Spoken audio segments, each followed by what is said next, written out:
the 10 biggest winners and losers of the 2020 NBA offseason. So we're looking at 10 winners and 10 losers here. Pretty self-explanatory. So let's start with a loser in the Hornets. I don't care that Charlotte got LaMelo Ball, who could one day be a superstar. They signed Hayward for $30 million a year. Biombo's contract finally ran out, and all the other ones were just about to. But now they just got another one that may be even worse. And also, I wouldn't have turned down LaMelo either. He's got a high ceiling. But by drafting him, they now have 3 potentially great point guards that may turn into a problem. And still no big man. A winner, though, is the Atlanta Hawks. The Hawks went from an extremely young team to a believable playoff threat way quicker than anyone thought they would, thanks to this offseason. They've now added Chris Dunn, Rajon Rondo, Danilo Gallinari, and Bogdan Bogdanovic to their team. And I don't think anybody saw this coming. I mean, I really do love all these signings. They're all A+ moves. But the Rondo signing stands out. He'll be able to help Trae Young immensely and give them the experience that they need if they do make it into the postseason.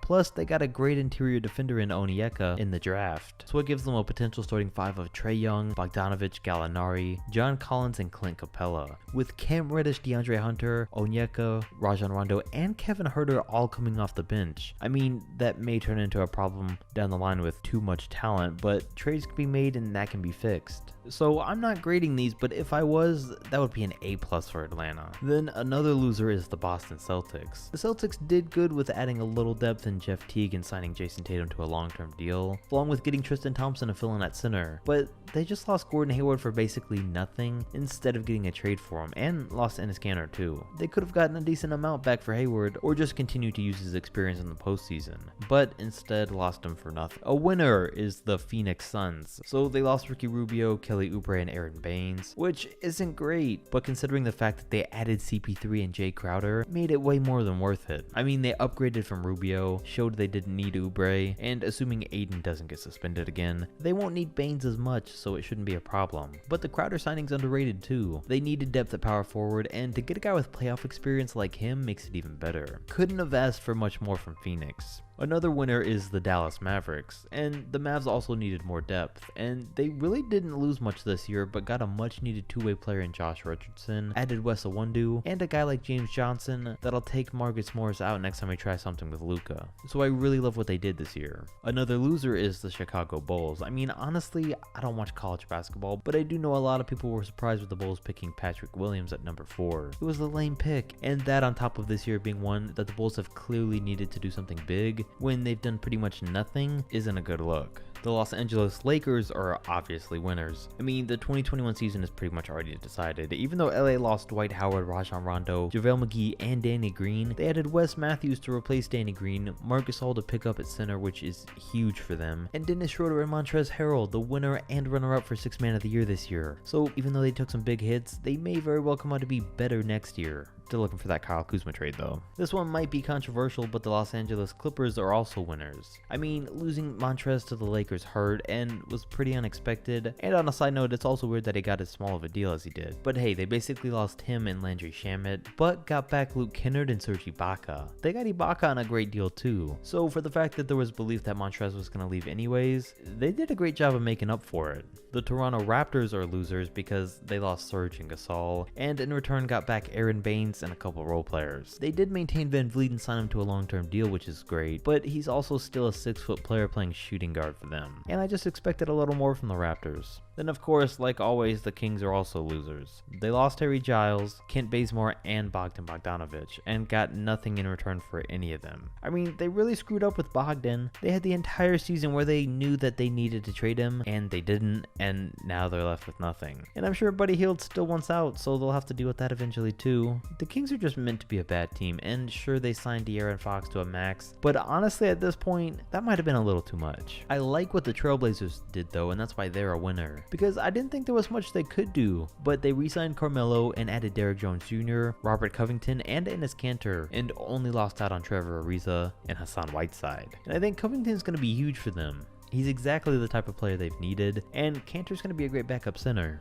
Then the Spurs are also losers so far, because up until this point they've done nothing aside from losing their starting shooting guard. Didn't see this one coming, but the 76ers are winners. I mean, Phillies pulled off a near miracle. They got rid of Al Horford's terrible contract. They cleared out some of the starting lineup by trading Josh Richardson and replacing him with Danny Green, who, jokes aside, is still a solid 3-and-D guy in the right situation. Plus, they added to their bench with Seth Curry and Dwight Howard, which is huge. Dwight's shown that he's great in that bench role now, but let's just hope he doesn't go back to his old ways now that he's not in a locker room with LeBron. The Knicks are losers, as always. They did get Obi Toppin, which is solid, but aside from that, with having as much salary space and trade assets as they do, the only thing they've done so far is sign bench players. One of the bigger winners here, though, is the Pelicans. They finally traded Drew Holiday and just stole 3 first-round picks from the Bucks and Eric Bledsoe in return. Then got Steven Adams from the Thunder for a first-round pick. So they came out of that Drew Holiday trade with 2 first-round picks, Steven Adams and Eric Bledsoe, and now have a starting lineup of Lonzo Ball, JJ Redick,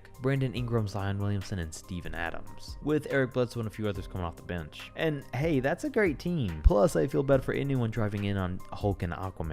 And New Orleans really needed a center this year too, so it was perfect. Plus, the only notable loss here was Derek Favors, which they can deal with. Perfect offseason for the Pelicans. Then a major loser is the Houston Rockets, and honestly, things couldn't have gone too much worse for them. I don't know if they have any idea what they're doing anymore. Both Harden and Russ requested trades, and don't get me wrong, I've been saying they've needed to blow it up for a while now, but that's something you want to do before both your stars ask to be traded because it instantly lowers their trade value. But it looked like they were going to still trade them after they traded one of their best two-way players in Covington for a draft pick and signed a young Christian Wood. But now they're apparently asking for too much for Harden and Russ and willing to not trade them and signed DeMarcus Cousins, so who knows anymore. Definitely a loss though because this is not a good look for them. Then major winners are the Oklahoma City Thunder. I mean, the Thunder have pretty much an entire new team coming into this year, and most of the time that would be a terrible thing, but considering that OKC basically took on bad contracts and traded most of their talent for first round picks and now have 15 first round picks over the next 5 years, they're easily one of the biggest winners this offseason. And let's not forget, CP3 looked untradeable last year. They then proved that he was still great and turned him into multiple picks too. I mean, they're clearly in no rush and they still have Shai Gilgeous-Alexander to build around, so they can easily slowly build from here on out or eventually trade all those picks for a star down the line. A+ here for the Thunder. Sadly, the Milwaukee Bucks are losers though. The Bucks needed to bring in more guys and it was clear they needed to do something. And they did get Drew Holiday, which was awesome, but they more than overpaid for him, messed up the Bogdanovich deal and missed out on him. And while they lost some key bench players, they did bring in a couple guys to make up for it, but overall, just for the fact that they gave up on Drew and missed out on Bogdan, I'll keep them as losers, but just slightly. And our last loser for the video is the Indiana Pacers. The Pacers are losers because they basically did nothing. Time will tell if they do trade Miles Turner or anything, but in a year where they're sitting in the middle of the league as a playoff team, where they're not a real threat or getting any new draft picks, they needed to do something, but they didn't. They missed out on Gordon Hayward, which would have been big, but hey, it wasn't really their fault. There was nothing they could have done with the deal the Hornets gave him, but they should have tried to do something else, and they haven't. Then finally, we have our last winners in the Golden State Warriors, and ultimately, the Warriors are huge losers this offseason due to losing Klay Thompson, but we're not factoring in injuries here. That wasn't their fault. What they could control, though, they did great with. They drafted James Wiseman, and now they have a great center on a huge bargain of a deal. They brought in Kelly Oubre with their exception to replace Klay, drafted Nico Mannion with a second-round pick, which is a lot of potential reward for a small risk, and signed Kent Bazemore on a great contract to help off the bench. I still want them to trade Andrew Wiggins, but hey, even if they don't, they're also building towards the next generation in a worst-case scenario. Oubre, Wiggins, and Wiseman are a core group of guys a lot of young teams would take right now. Let me hear your thoughts, though, on your pick for biggest winner and biggest loser of this offseason so far. Drop a like and subscribe if you're new, and I'll catch you next video.